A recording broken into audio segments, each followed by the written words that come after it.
Good morning, good morning. Bali so ngayon nakita natin na malaba na yung mga damo sa labas.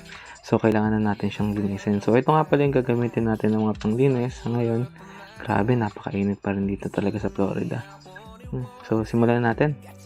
Bali lip blower muna ang ginamit ko kasi pauntaboy muna ng mga ahas. Malay mo, may ahas kasi na malapit. So yun, first time ko rin palang gagamit nito yung grass cutter.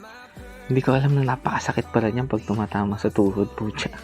Yung mga damo-damo, kala ko hindi masakit. So nagpalit na lang ako. Kailangan ko magpalit talaga ng pantalon tsaka nagmedyas ako kasi ang sakit ng mga talsik ng mga lupa. So yun na nga, sinimulan ko na yung tunay na pagbubutol ng damo. First time ko talagang gumamit ito kaya kung mali yung nakikita nyo yung way ng paggamit ko, please comment below. Yan. So medyo okay naman sa paningin ko, medyo nakakapagod nga lang siya.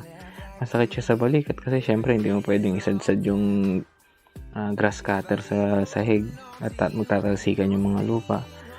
So yun na nga, medyo nalobat yung grass cutter natin kaya tamang testing muna tayo ng manual. Kumuha lang naman ako ng basurahan dyan para lagayan ng mga pinagwalisan ko.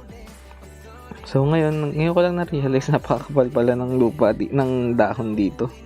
Kala ko yung lupa dito is maganda. Yung pala parang puro buhangin pala kaya pala wala masyadong halaman.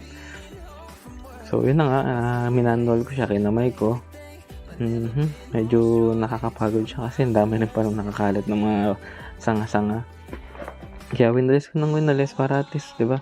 Siyempre maganda tignan. Sa ngayon, ang weird lang talaga ng walis nila dito. Kasi di ba nasanay tayo na bilog. Dito flat. Tapos naka-arrange yung walis nila. So, yun. Pahinga muna ako for now. So, follow for more.